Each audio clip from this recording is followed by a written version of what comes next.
Hey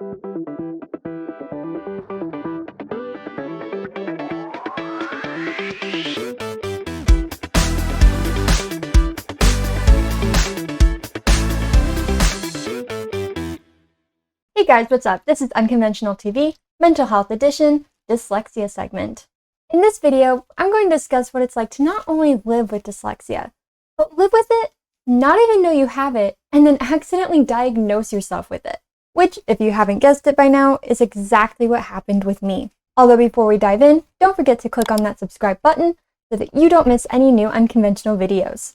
While there are several different types of dyslexia and different criteria that diagnose each type, for this video I'm going to discuss what I've heard referred to as generalized dyslexia, which, as I understand it, covers all the different types of dyslexia as if it was all one broad topic, which dyslexia is not, but bear with me for this video because to cover all the topics separately would be a bit of a chore. I may save that, in fact, for another video later. Now, it might seem impossible to live your entire life with dyslexia and not even know it, or not even get properly diagnosed with it. But unfortunately, it happens all too often, which means that even though I'm telling you about my seemingly insane road to getting diagnosed with dyslexia, the truth is, my story is not actually all that unique by any means. Part of the reason I was never properly diagnosed is because I was always 3 to 4 grade levels above both my writing and reading abilities.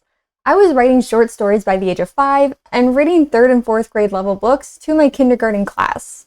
In 4th grade, I even read both Aragon and the Odyssey. Honestly though, I preferred the latter. Fun fact, in my freshman year of high school, we were assigned to read the Odyssey, and I was really excited. I was just like, oh hey, the Odyssey, I love this book, I read this in 4th grade. I don't know how or why, but I just didn't know that wasn't a normal thing for a kid to do until my teacher at the time didn't believe me and actually kind of challenged me to recite the plot and pick out my favorite part in the book. And so, I told him how it's about a king, about the guy who went on the journey and met sirens, how he put on all these disguises and had entertaining misunderstandings and mishaps as a result, fought crazy battles, some of which were flat out amusing, if not entirely funny. But my favorite scene was when Polyphemus, the Cyclops, kept on saying how no man had blinded him. Classic. So yeah, like I said, I was a bit ahead of my grade. And by now I'm sure you're wondering, how is it possible if I have dyslexia that I was reading the Odyssey as a 9-year-old? Because doesn't dyslexia mean you can't read? Myth. The reality is, having dyslexia doesn't automatically mean you can't read. In fact, according to psychological studies done by Yale and other psychologists, only some dyslexics have trouble reading. Again, it falls under the different types of dyslexia that you may or may not have. Furthermore, through these psychological studies, psychologists have also come to the realization that there is no evidence that dyslexics actually see letters or numbers backwards, as has been so commonly believed. This is because dyslexia is a language disorder, not a vision disorder. The truth is, dyslexia is a learning disorder that involves a difficulty reading due to problems identifying speech sounds and learning how they relate to letters and words, known as the decoding process. Dyslexia affects the areas of the brain that process language.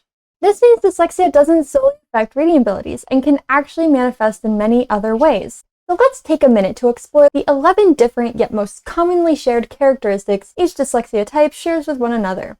First up, confusion with timelines and directions. This includes before, after, left, right, etc. Oh man, do I feel this one. I can't tell you all the tricks I've tried and people have attempted to teach me to differentiate my left and right. Even this one. Problem is, when you don't know which way the L is supposed to face, doesn't exactly help too much. People have also said driver's side and passenger side, but in my head, I suddenly start drawing actual blanks as to where those are. In timelines? Oh no. No. Especially when the whole later versus earlier, where somehow earlier actually means like the beginning of time and later means like more recently. Difficulty learning the ABC alphabet. Yep, definitely. In fact, I know my QWEs better than I know my ABCs. With the regular ABC alphabet, I have to actively concentrate on what letter comes when. What comes after deep? I don't know. Let me sing to you the entire alphabet, and then I'll be able to tell you. And when I pass it up and don't even realize it, hey, let me sing through the alphabet again for you. But with the QWEs, it's different for me. And by the way, for those of you who do not know what the QWEs even are, what I'm talking about, It comes from the QWERTY keyboard configuration. So look down at your keyboard and prepare to be amazed. Or not. QWERTYUIOPISDFGHJKLZXAVBNM. Now I know my QWEs, next time won't you sing with me? Impressive or not, my dad would hold me at all maybe 6 months old at a keyboard, and that was just in the beginning. I started actually learning how to type at a ridiculously young age. As I recall, I was almost successfully using a keyboard before I entered kindergarten. Not that I had much to type, but I played all sorts of typing games my dad would install for me. So I was typing well beyond my age group there too. Therefore, I learned the layout of the keyboard, a QWERTY keyboard specifically, early on, so memorizing that was pretty second nature to me. It also helps that if I need to recall a letter in the QWE alphabet, it's literally right underneath my fingertips, rather than floating around in the space-time continuum. With the ABCs, there's nothing for me to just look at and go, oh yeah, that's the letter that comes after G. Number 3, difficulty with word retrieval and naming problems. As I showed in my video on living with Sjogren's, specifically in the blooper reel, I have lots of problems coming up with the right words. As I demonstrated in that video, I'll say words that sound alike, such as trippy instead of tricky, or trivial instead of integral. I also need to state that while I definitely know things like animals, numbers, letters, colors, I can look at something and know exactly what it is, but I may still wind up saying the wrong word. Like, I'll say dog when looking at a cat, or 11 when looking at an orange. And because of my dyslexia, I also have difficulty listing things in succession, such as cat, dog, green, orange, 11, 12, etc. If it wasn't for pre-planning that list, I would have been here a lot longer than I care to admit. The other criteria of dyslexia. Number 4, lack of phonemic awareness. Number 5, lack of phonological awareness. Lack of auditory discrimination, i.e. first and thirst. Ugh, I remember my parents working so hard to help me with this one. Difficulty in learning the sounds of letters. For me, it was difficulty in differentiating the sounds, which goes hand in hand with my lacking auditory discrimination. Don't get me started on what it was like trying to figure out the difference in buh, suh, thuh, and fuh. Number 8, difficulty associating individual words with their correct meanings. Sometimes this can get so bad for me to the point where I can look at a word, or even words plural, and start wondering what they even mean. Oddly enough, this happens to me way more frequently with smaller words than larger words. Difficulty with keeping time and concept of time. My friends and family are undoubtedly going to laugh about this one because, well, they know why. Keeping me on a schedule where I need to be somewhere in X amount of time, good luck. And I still have so much trouble reading the analog clock. Like, it's flat out embarrassing. Confusion with combinations of words. I don't think I experience this one as often as I do everything else in this list, but still frequently enough that it's perhaps even noticeable in my videos and especially in my blooper reels. And that brings us to number 11, difficulty with organizational skills. Despite my OCD, I used to have so much trouble keeping a schedule, though this goes hand in hand with so many of these other dyslexic symptoms. I didn't even know what being organized even really meant. Bless my parents because they tried so hard. They just didn't know what they were up against. None of us did. Because unfortunately, this knowledge wasn't readily available when I was younger. It's still not as commonly recognized as it should be in today's world either, so that honestly doesn't prove as much of a surprise to me. That being said, when it comes to writing by hand, I don't always automatically know which way a letter or number should face. Also, writing 21 versus 12, does the 1 or the 2 go first? I used to sit in class sometimes, even in my recent college years, and just try to write letters and numbers down, getting frustrated when I couldn't tell if I was writing them the right way or not. I remember asking a friend of mine in 8th grade whether I was writing 12 or 21 and was accused of playing dumb. But I got that response a lot. I was so ahead of my grade in so many ways, and people knew it. I was considered a relatively smart kid. So when suddenly I didn't know which way right and left were or the proper order to place two seemingly simple numbers, people assumed I was pretending to be dumb. And that stuck with me.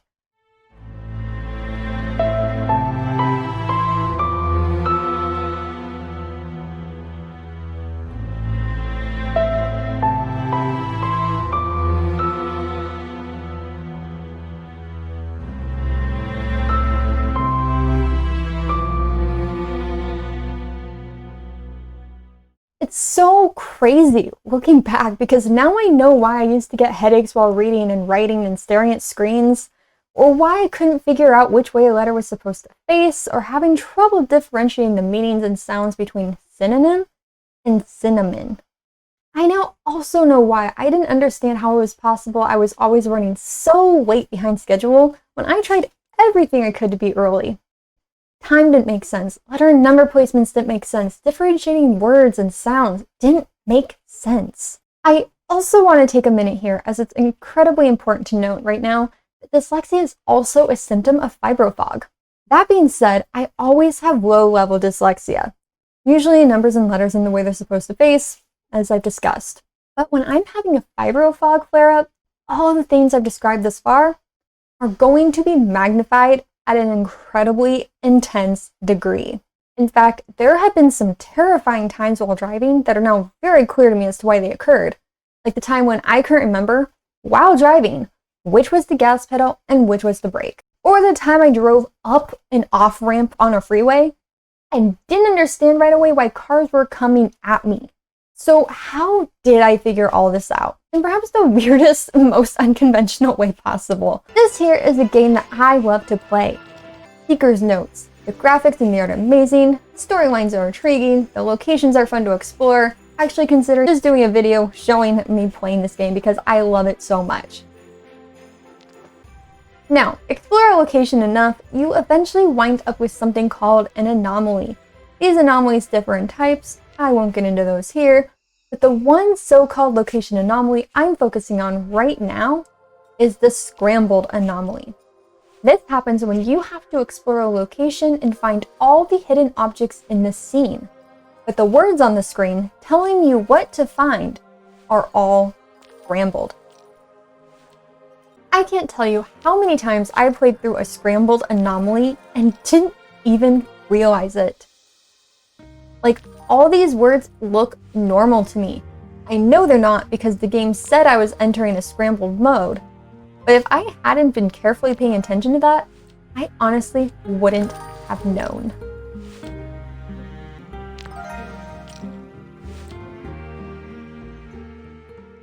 The day I did figure it out, however, I only realized it because I was supposed to find what?